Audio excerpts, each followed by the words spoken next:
কলকাতা পুরসভার 144টি ওয়ার্ডে প্রতিদিন কাজ করেন যে সমস্ত পুরকর্মী, বিশেষ করে 100 দিনের প্রকল্পে যারা কাজ করছেন সেই প্রায় 20,000 কর্মী গত 3 মাস যাবৎ কোনোরূপ বেতন পাচ্ছেন না। আর এই নিয়েই শুরু হয়েছে পুরসভার অন্দরে চাপানুতোর। বিরোধীরা বলছেন এই সব নিম্নবিত্ত মানুষ যারা প্রতিদিন এই শহরটাকে সাজিয়ে রাখছেন, কেন তারা তাদের প্রাপ্য বেতন পাবেন না। মেয়র অবশ্য আশ্বাস দিয়েছেন আগামী কয়েকদিনের মধ্যেই তাদের বকেয়া বেতন মিটিয়ে দেওয়া হবে। যখন ফান্ড থাকছে না, সেটা হচ্ছে হয়তো একটা খাতের টাকা আর একটা খাতকে দিয়ে দিয়ে এই খাতটাকে থামানো গেল, কিন্তু ওখানে যে খাতের টাকাটা নিলাম পরবর্তীকালে আবার সেখানে আবার চাহিদা জেগে উঠলো। এই খাতের টাকাটা যার জন্য একটা আমাদের মনে হয় একটা ফান্ড রেজ কর্পোরেশনের একটা ইমার্জেন্সি ফান্ড রেজ করা দরকার। আমরা যেসব খাতের টাকা বিভিন্ন জায়গা থেকে পাই, যতক্ষণ আমাদের হাতে না আসবে তাতে আমরা ওই ইমার্জেন্সি ফান্ড থেকে যদি এটাকে ব্যবহার করতে পারি তাহলে কিছুটা সুরাহা হতে পারবে। যখন টাকা আসবে তার টাকা তার জায়গা ফেরত দিতে। এইভাবে যদি চলে তবেই সিস্টেমেটিক্যালি চলবে, তবেই এই যারা মাঝে মাঝে 2 মাস 3 মাস 4 মাস গ্যাপ পড়ে যাচ্ছে তার হাত থেকে আসবে। একটা টেকনিক্যাল কারণে 100 দিনের টাকা আটকে ছিল। আমি যতদূর শুনেছি ইউসি প্রবলেম ছিল, ওটা আমাদের কমিশনার দেওয়াল জৈন গোলাম আনসারি মিলে ফাইন্যান্স সেক্রেটারির সাথে কথা বলে ওটা মিটে গেছে, টাকাটা ছেড়ে দিয়েছে। মেয়রের কথায় অবশ্য চিড়ে ভেজেনি, কারণ বিরোধীরা বলছেন এই যে রাজ্যের নানা ধরনের খেলা মেলা উৎসব পুজো পার্বণ বিভিন্ন খাতে যখন তাদের টাকা দেওয়া হয় সেই নিয়ে তো কেউ কিছু বলে না, অথচ এই সব প্রায় 20,000 পুরকর্মী যারা সঠিক সময় নিয়ম মেনে বেতন পাচ্ছেন না তাদের দিকে তো কেউ তাকাচ্ছেন না। তারা কি করবেন?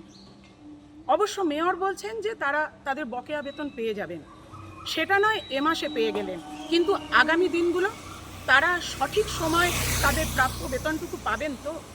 এই নিয়ে কিন্তু প্রশ্ন থেকেই গেল। আমরা বলছি মামাটি সরকারের মানুষ নিয়ে ওনারা কথা বলেন, কিন্তু আমরা মনে করছি যে মানুষকে দেখছে না। মানুষ তার মাটির কাজ করে যাচ্ছে, তাদের রুজি রোজগারের জায়গায় কর্পোরেশনের খাতায় তাদের নাম, কর্পোরেশনের জন্য তারা কাজ করছে।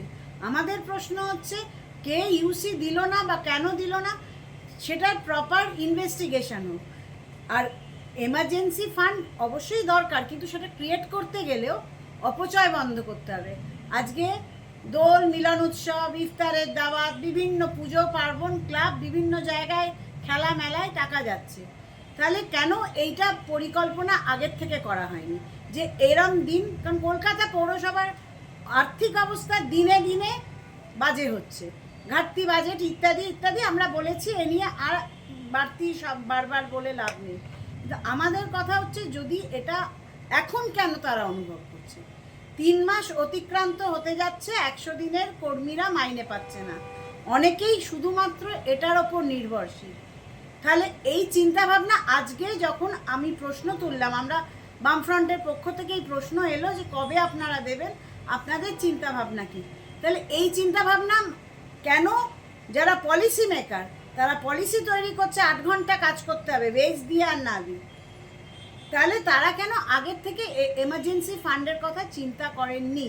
বিপদ আগামী দিনে আসতে পারে সেই কথা ভেবে এই গরিব মানুষগুলোকে ডিপ্রাইভ না করে এই কথা কেন তারা আগে চিন্তা করেনি? তাই জন্যই মাননীয় মহানাগরিককে আমার প্রশ্নের উত্তর যিনি যখন দিয়েছেন আমি জিজ্ঞেস করেছি এবং রিকোয়েস্ট করেছি যে শুধুমাত্র এই 3 দিনের মাথায় 3 মাসের মাইনে ঢুকিয়ে আনন্দ করার কিছু নেই। আগামী পরের মাস থেকে যাতে নির্দিষ্ট দিনে নির্দিষ্ট সময় এই 144টা ওয়ার্ডে যে যত হাজার কর্মী আছে, 20,000-এর মতন প্রায় কর্মী আছে, তাদের মাইনে যেন সঠিক সময় হয়।